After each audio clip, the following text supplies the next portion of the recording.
Gostaria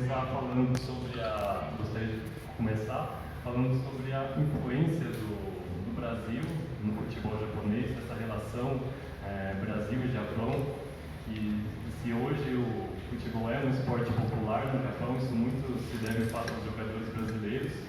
E queria passar a palavra para o Moacir, que está aqui representando os jogadores brasileiros que foram os pioneiros primeiros a jogar no Japão. E você contasse um pouco da sua história, sua vivência, enfim, como você acha que o Brasil influenciou o futebol japonês a chegou hoje? Uma boa tarde a todos. Um prazer estar aqui a convite do Thiago, participando desse evento.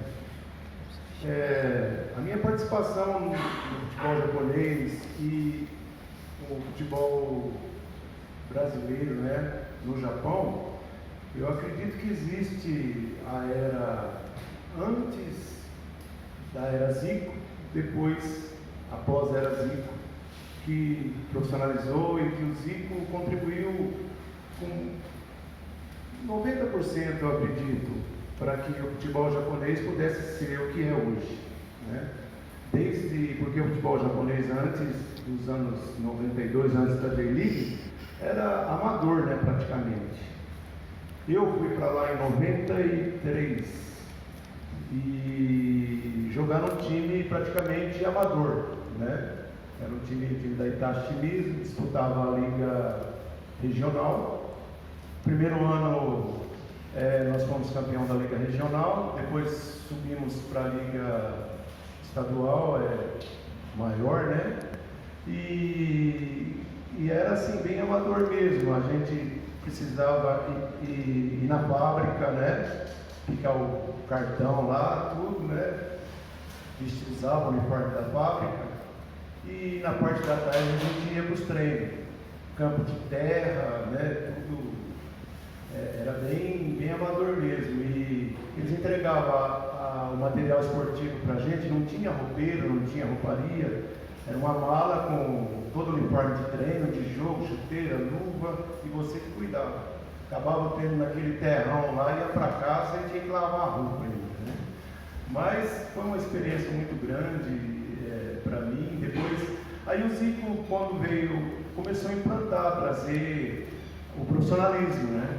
Para montar a rouparia, trazer a comissão técnica, tudo, as coisas foram mudando. Eu posso dizer que eu joguei numa liga inferior do Japão, mas acompanhei todo o processo do boom da J-League, né? Tanto é que antes da J-League, o público era para 1.000, 2.000 pessoas no jogo de futebol. E eles construíram estádio para 15.000, 20.000 pessoas. Eles não esperavam aquilo. E tanto é que quando começou a J-League, eles não tinham ingresso. Em uma hora eles votavam, né? Era via TV. E foi muito emocionante aquilo. E os próprios japoneses, o amor deles, os jogadores era popstar, né? Saía na rua, todo mundo queria autógrafo. Foi uma era muito importante e eu acredito que não só os brasileiros, mas aí vieram alemães, italianos, futebol do mundo, né, contribuiu para que o Japão pudesse hoje participar de quase todas as Copas, né? Mas eu acredito que o futebol brasileiro tem pelo menos 80%, né, nessa evolução. Um pouco da sua visão você que acompanha o futebol japonês até mais tempo do que eu, né? Você já junto com o Elias, nosso amigo Elias Fadas, que infelizmente não pôde vir aqui hoje. Se ele estivesse aqui, acho que ia ter mais de 100 camisas aqui à exposição. Mas gostaria que você falasse um pouco da sua visão de como que o futebol japonês mudou em 30 anos, já completando agora 30 anos de J-League, 30 anos de liga profissional, né? Até pouco se for comparar com países como o Brasil, a Argentina, as potências da Europa, mas, por favor, sua visão de como que o futebol japonês mudou em 30 anos, até porque muito conteúdo que a gente tem disponível, às vezes, é um pouco defasado. Se Tem muito conteúdo dos anos 2000, a gente vai achar pesquisando, achar muita publicação brasileira nos anos 90, na época que principalmente a revista Placar fazia uma cobertura ampla do futebol japonês, por causa principalmente dos grandes nomes que jogavam lá, mas muita coisa mudou nesses últimos 30 anos e eu gostaria que você passasse um pouco da sua visão como quem acompanha o futebol japonês há bastante tempo. Por favor. Boa tarde a todos, muito obrigado, Thiago. O futebol japonês é uma coisa muito incrível, né? Se a gente começar a falar apenas dos jogadores brasileiros, que sim, tem uma importância incrível, o futebol japonês não seria o que é hoje se não fosse todo um trabalho feito, todos os brasileiros pioneiros foram trabalhar lá, desde os jogadores até os primeiros técnicos, comissão técnica, tem muita gente que trabalha muito na parte interna dos clubes, levando uma filosofia de como é o futebol aqui no Brasil, coisa que dentro do Japão era uma novidade. É claro que para a gente aqui no Brasil muita coisa é muito difícil a gente ter acesso, muita coisa realmente vem muito defasada. Durante muitos anos, para nós aqui no Brasil, acompanhar o futebol japonês, a gente teve que se acostumar a ir pesquisar diretamente dentro da fonte. Porque infelizmente dentro do Brasil ficou muitos anos no escuro, literalmente. E dentro desses 30 anos, a gente pode citar muitas coisas. É claro que isso passa pelos jogadores, mas principalmente, uma coisa que eu vejo, porque desde 2011 eu faço um trabalho muito simples, que era ter feito uma página para fãs da seleção japonesa, e isso evoluiu futuramente em 2014. É uma vontade minha, do nosso amigo Elisa, também do Thiago Voltaire, conversando muito com ele sobre isso, a gente fazer um podcast, para levar isso de forma de áudio para as pessoas que conhecem o futebol japonês e assistiram nos anos 90, ou as novas gerações, fãs de futebol, gostavam de alguma coisa de cultura japonesa, queriam ligar isso automaticamente junto com o futebol. Então, todas essas pessoas que queriam saber alguma coisa em português não tinham isso, e o Maru veio para tentar suprir um pouquinho dessa necessidade, que é ter um conteúdo totalmente em português. Então, semanalmente, desde a Copa 2014, quando realmente iniciou esse projeto, a gente vai trazendo semanalmente podcast de 1 hora, 40 minutos, para falar sobre a Liga Nacional, sobre os clubes, sobre os jogadores, sobre os brasileiros. E uma coisa muito incrível, que até hoje o futebol brasileiro, ele é um chamariz muito incrível para fãs. Porque às vezes é a pessoa que gosta do futebol brasileiro, mas tem lá o seu craque, um jogador importante que foi para o Japão, e ele vem até a gente perguntando, poxa, qual é o time que esse meu jogador está jogando? Quem ele é na liga? O time que ele está jogando é um time bom? Não é? A gente indica aonde assistir os jogos, aonde acompanhar, quem são os times, e automaticamente a gente acaba auxiliando essas pessoas a abraçarem também e a gostarem do futebol no Japão, mostrar o quanto é tão rico essa cultura do futebol japonês que evoluiu muito nos 30 anos. Principalmente, uma coisa que a gente fala bastante, é a evolução tática do futebol japonês. Claro que eu não vou ficar entrando em detalhes muito, porque realmente é um assunto que nem todo mundo gosta tanto, que é essa questão de tática, por crescer do futebol, mas uma coisa que é realmente notável é o quanto o futebol japonês evoluiu rápido. Em 30 anos, a gente tem inúmeras variações de modelo de jogo, modelo de gestão, como os jogadores jogam em campo, como as táticas são colocadas, em treinadores internacionais, diversos treinadores que hoje estão em seleções ou passaram por muitos clubes do mundo, passaram em algum momento pelo futebol japonês e lá deixou uma marca muito importante. Uma coisa muito incrível que a gente vê em todos os clubes japoneses é que todos são muito gratos a cada estrangeiro que veio, que passou a informação, que deixou um pouco do seu legado, que tentou ensinar alguma coisa. Então, sem dúvida nenhuma, a parte tática e a parte profissional nesses 30 anos da J-League transformaram a Liga, que é hoje, e com a certeza absoluta, nos próximos 30 anos a Liga tem sempre a crescer. Muito obrigado.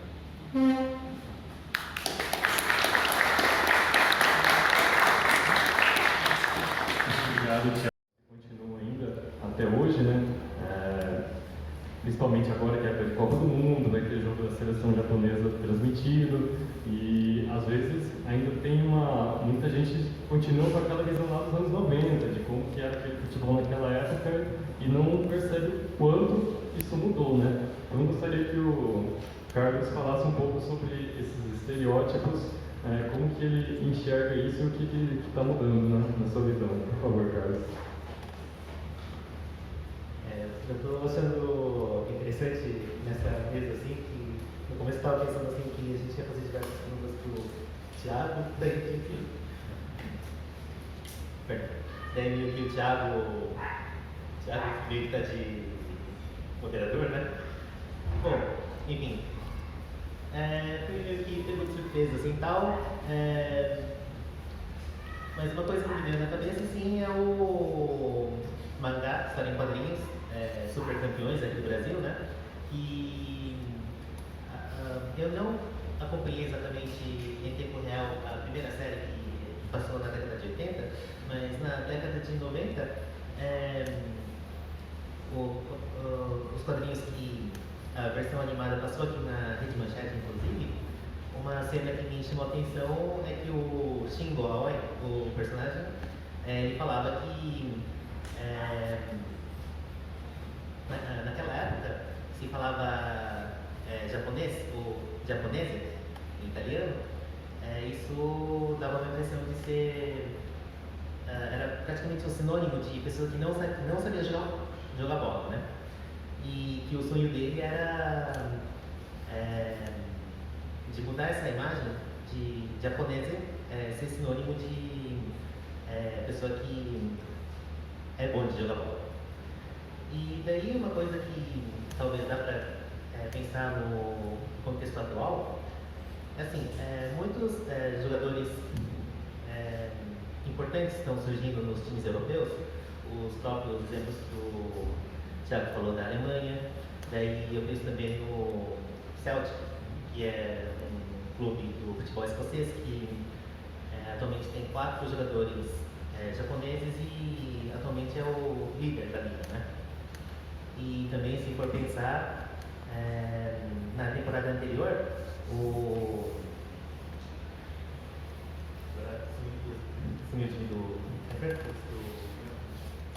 time do Kamada, né? O Kamada, jogador de seleção japonesa,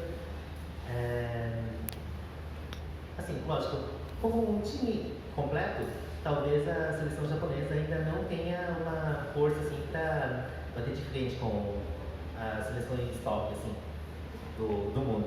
Mas se for pensar, tem vários jogadores que acredito que entrariam facilmente no elenco de outros esportes, né?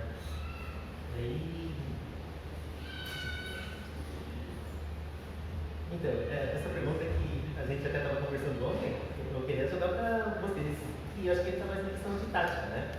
E se falar em estereótipo, antigamente se dizia que os japoneses tinham muito um jogo assim, de correria, de obediência tática, simplesmente e tal.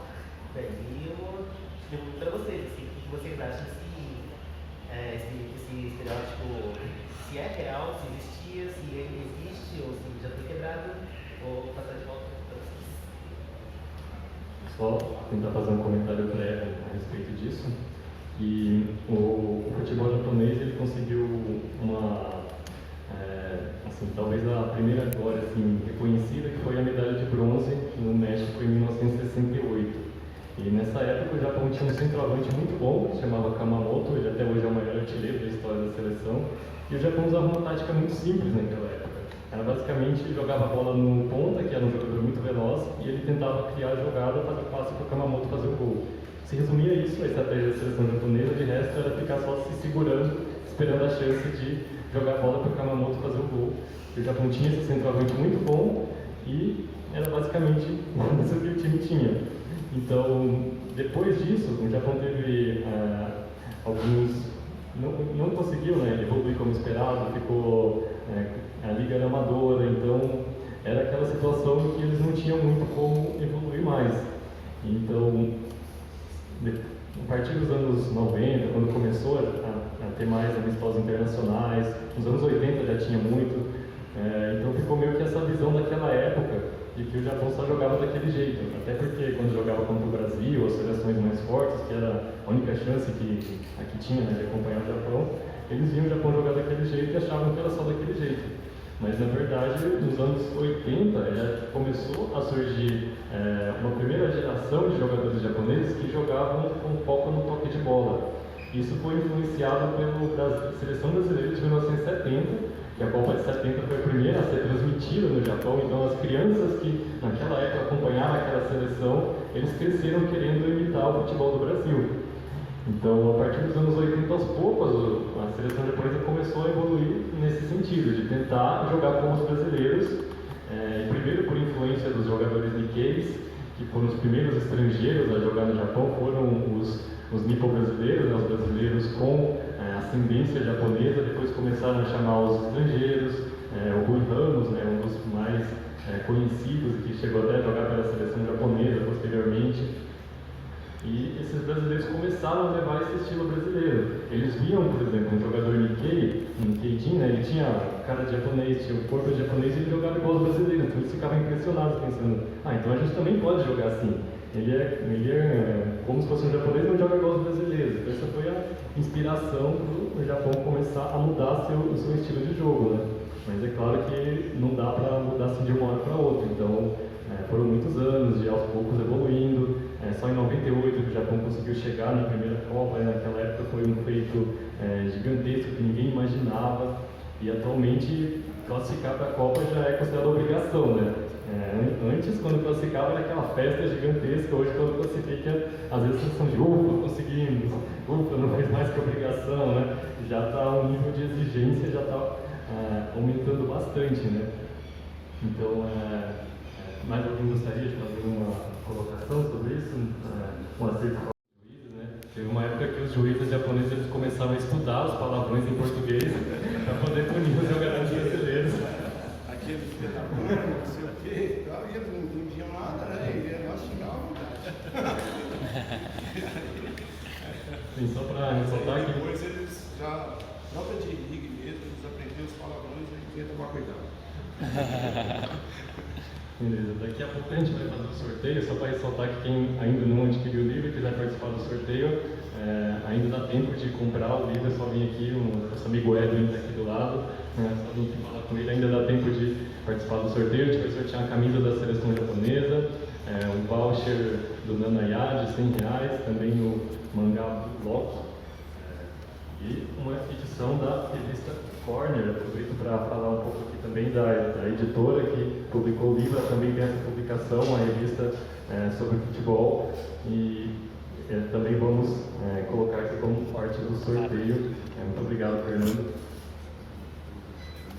Era só para você ver. Só para uma questão interessante que eu acho que vale a pena discutir, em 30 anos, então, o Japão chegou naquele ponto de completamente amador, que não se destacava nem dentro da Ásia, ao ponto de que se classificar para a Copa do Mundo é sempre obrigação e tem que pelo menos passar de fase, né? Provavelmente o nosso querido técnico Hajime Moriyasu, se o Japão não conseguir fazer uma boa campanha na Copa, ele vai estar em maus lençóis, mas acreditamos que é possível pelo menos fazer uma boa campanha, né? Porque a gente sabe que o Japão tem jogadores muito qualificados, principalmente no setor defensivo, né, que foi uma grande mudança, comparando com a seleção de 4 anos atrás. No setor defensivo, principalmente, se fortaleceu bastante. A gente ainda tem problemas no ataque, principalmente para fazer gols, mas levando em consideração alguns dos últimos jogos e desempenho de alguns jogadores que estão saindo bem na Europa, existe um certo otimismo cauteloso, talvez, a gente poderia dizer assim. Aproveito para emendar uma pergunta, que até foi o nosso amigo Carlos que sugeriu, que esses objetivos, né, de se classificar para a Copa do Mundo sempre, na época que foi lançada a J-League, isso era visto como uma coisa que parecia absurda, né? O Japão nunca tinha ido para a Copa, então como é que pode pensar em criar uma liga profissional, em classificar sempre para a Copa do Mundo, sendo que nunca conseguiu se classificar? Jogadores que nem sonhavam com a Europa ainda, era algo totalmente fora da realidade. E em 30 anos mudou bastante, e em mais 30 anos eles tinham objetivos ainda mais ousados. A JFA declara abertamente que o objetivo é ganhar a Copa do Mundo até 2050. Então eu abro aqui a pergunta: o que o Japão precisa fazer para ganhar essa Copa até 2050? Quem quer falar primeiro?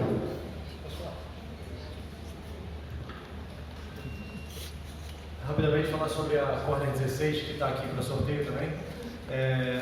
Tem um dossiê sobre a Copa de 98, que foi a primeira edição que o Japão disputou, e eu escrevi esse artigo e eu dividi essa Copa do Mundo em 11 atos. Nenhum ato é sobre o Japão, porque o Japão era extremamente coadjuvante. E o Japão não é mais só um coadjuvante, o Japão chega com algum peso. O futebol globalizou de uma forma que está muito nivelada. A distância entre o 32º colocado, né, numa Copa do Mundo e o campeão, ela nunca foi tão curta. Isso no futebol de seleções tem acontecido, enquanto que no futebol de clubes está acontecendo exatamente o contrário. A distância entre o campeão europeu e o próprio campeão sul-americano, ela é abissal. Isso não acontecia antes, exatamente houve uma inversão de ponto. Então está aqui a revista para sorteio e desejo uma boa leitura. Primeiro que o Thiago já antecipou muito spoiler aqui do livro, né? Tipo, acho que ele vai poupar um pouco de tempo de vocês, é uma leitura, como eu disse, é uma leitura longa, mas que vai valer a pena, de muito aprendizado. Sobre o que o Japão tem que fazer, o Japão está elencado no livro Soccernomics como uma futura potência do futebol.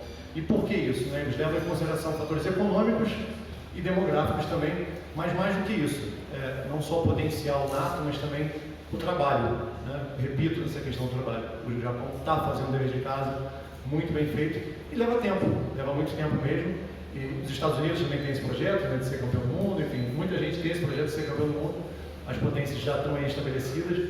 E quando a Espanha ganhou uma Copa do Mundo na África, eu achei muito legal porque quebrou um paradigma de que, não, os campeões do mundo são esses aqui, já existiam aqueles 6 campeões do mundo, e não haveria novos campeões, e sobretudo num continente diferente, sempre tinha aquela coisa, ou vai ganhar o sul-americano, ou vai ganhar o europeu, ganhou o europeu, mas que nunca tinha vencido uma Copa do Mundo. 4 anos mais tarde, a Alemanha ganha uma Copa do Mundo fora da Europa, né? Foi o primeiro europeu também, o primeiro europeu a ganhar uma Copa do Mundo fora do seu continente. O que eu quero dizer com isso? O futebol globalizado, ele tem se tornado cada vez mais, tudo tem se tornado cada vez mais possível em termos de seleções. O Japão está fazendo as coisas certas, o Moacir pegou o embrião disso, né? Viveu lá o futebol muito de base, e aí eu estendo essa discussão porque não existe nada fisiológico que impeça que uma etnia ou que um gênero seja inferior a uma modalidade. Existem questões atléticas, claro, mas tudo é base, tudo é definido pelas horas de treino daquilo que você faz. No futebol não é diferente, no futebol isso é muito claro. Então, quando a gente fala assim, o futebol feminino é ruim, eu tenho essa opinião de que o futebol feminino é muito deficiente, mas porque ele não tem base. Eu não posso exigir de uma mulher o que eu exijo de um homem para a execução daquele movimento, daquele fundamento. Então, o Japão ele passa muito por isso. Ele demorou a ter a sua base formada. Né? Isso está acontecendo. Eu aqui nessa mesa não posso falar sobre o Japão, na verdade, não tenho nenhum direito aqui de falar, mas eu observo essa distância, não sou nada especialista no futebol japonês. Mas é evidente que está fazendo o dever de casa, que está construindo uma base, e os frutos virão necessariamente. Um título de Copa do Mundo, eu acho que, eu não gosto dessa visão resultadista. Nós brasileiros olhamos para a vida baseada em resultado, e isso necessariamente vai mascarar muitos problemas. Quando a gente foca no resultado, a gente não está vendo o todo, e isso é uma coisa que o Japão tem feito o contrário. O Japão tem visto o todo ao longo dos tempos, na minha opinião, à distância, como eu disse. Que todo mundo, obviamente, né, que gosta de Japão gostaria de ver, a gente tem que ver realmente com muitos olhos, né? Muita calma sobre isso. Uma coisa que eu acho muito interessante ver é que cada classificação para todo mundo, o Japão vinha com uma evolução e se pecava em alguma coisa, pecava em algo novo. Né? Então, 98, a expectativa muito baixa realmente, muitos nem se imaginavam que o Japão conseguiria se classificar para 98, né? Depois de um início de classificação bem complicado. Ganha o primeiro jogo, depois perde a Coreia do Sul, consegue vários empates consecutivos e chega faltando 2, 3 rodadas, praticamente vai ser colocado fora, né? Tanto que o Japão consegue ir para a Copa 98 quando consegue algumas vitórias consecutivas, vence a Coreia do Sul no jogo de volta, consegue ir para o terceiro lugar do grupo, né? E consegue jogar contra o Irã e assim conseguindo a vaga naquela época para a Copa do Mundo. E para 2002, uma evolução muito grande. A gente já vinha o início que a gente chama hoje muito, né, entre os brasileiros de a geração de ouro, né, ali com o Nakata, com o Nakamura surgindo, e o Japão faz uma ótima Copa do Mundo na sua primeira parte, vence jogos, passa de fase, peca no fator defensivo. Em 2006, todo mundo imaginava que o Japão teria muitas facilidades, dependendo qual foi o grupo, e a gente sabe qual foi o grupo de 2006, muito ingrato, né, muito difícil ali com a Austrália, Croácia e a seleção brasileira. Em 2010 o Japão consegue passar de fase, né, e aonde começam algumas coisas que todo mundo queria em 2006 aparecer, que é a individualidade do jogador japonês. Então, muito se fala inicialmente Até o Zico falava muitíssimo em algumas entrevistas até muito informais, que a parte de alimentação era algo que ele gostaria de mudar muito na seleção. Algumas ele conseguiu, muitas não, isso foi mudando. A questão também da cultura japonesa a gente conhece, muita gente conhece também muito melhor que eu, como funciona, como eles gostam, como eles são regrados, como eles admiram certas coisas, seguem certas coisas. E em 2010 a gente chega para a Copa do Mundo, onde a individualidade dos jogadores começa a aparecer. E a gente faz jogos incríveis, para aqueles que acompanham a Copa do Mundo em seleção japonesa, mas tem que lembrar muito bem daquele Japão e Dinamarca, onde o Japão faz um incrível jogo, Honda jogando muito bem, Okazaki jogando muito bem, e entre outros jogadores. E a gente peca ofensivamente em 2010 e cai nos pênaltis, que é uma questão de detalhes. Em 2014, Copa do Brasil, um ano ruim, uma seleção muito bem engajada, nomes incríveis, jogadores internacionais, infelizmente as coisas não encaixam, a seleção não joga tão bem. Então, onde quero chegar com isso? O Japão, aos poucos, ele vai conseguindo chegar no seu objetivo. Só que cada Copa do Mundo, cada ciclo novo, cada geração que passa, são algumas coisas que a gente volta a falhar, que na outra Copa não falhava. Em 2018, ninguém imaginava que o Japão poderia chegar numa etapa de final, até vencer o jogo, abriu o placar contra a seleção da Bélgica, e depois acabar tomando a virada, e o fator defensivo, mais uma vez, volta a ser. Então, quando a gente vê, não só no Brasil, mas como até a mídia esportiva japonesa falando sobre o futuro da seleção japonesa, a gente já sabe trabalhar com a parte tática, a gente já sabe muito bem a obediência tática, todo mundo fala muito bem do Japão, que é hoje, da evolução que tem física. Hoje a gente tem jogadores que, quando chegam na Europa, tem a dificuldade técnica, tem a dificuldade física, e eles rapidamente conseguem suprir isso. A gente tem grandes exemplos de jogadores que conseguiram melhorar a sua parte física num ciclo de tempo muito pequeno. E agora a gente chega em 2018 e o grupo, mais uma vez, é um grupo difícil. E como o Bom Tempo falou, a gente tem que ter um pé no chão, é um grupo difícil, já ponto claro que tem chances pequenas de passar de fase. Se jogar muito bem, as chances ficam um pouco maiores. A gente tem que ser muito pé no chão. E o objetivo da seleção ultimamente como foi dito na última convocação, chegar até as quartas de final. Não é tão fácil, mas continuar nesse ritmo de evolução tática, mas também individual dos jogadores, principalmente na parte ofensiva, que é talvez ali a parte que mais não vem agradando aos críticos. Quem sabe a gente consegue primeiro passar esse primeiro degrau, que é passar das quartas de final pela primeira vez, e chegar assim umas quartas e assim progressivamente. Então é um trabalho bem calmo, bem formiguinha, mas com certeza se já evoluindo assim, com certeza essa potência que a gente projeta no Japão não é impossível. É um degrau difícil de passar, mas não é impossível não. Mudar o futebol japonês.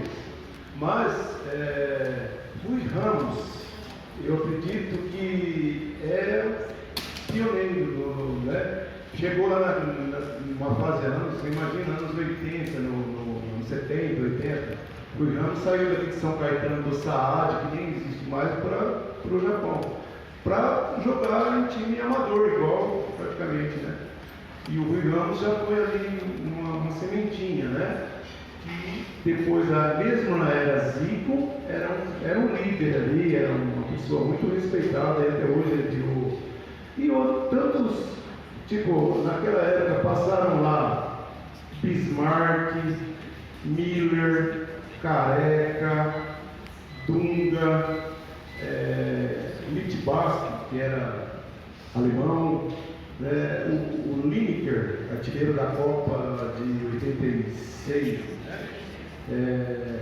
E eu acredito que todos esses estrangeiros, o Leão como treinador, também ajudou bastante. Porque lá existia também no Nagoya Grampus o Torres, que era filho do Carlos Alberto Torres. Eu acredito que todos ajudaram a evolução desse futebol japonês.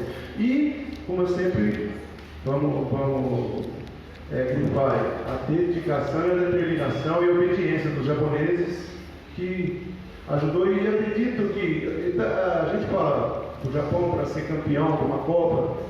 O futebol japonês praticamente a gente pode dizer que tem 30 anos, Disputar com o futebol centenário, uma coisa assim, é muito difícil, Mas por ser nesses 30 anos, a evolução é espantosa.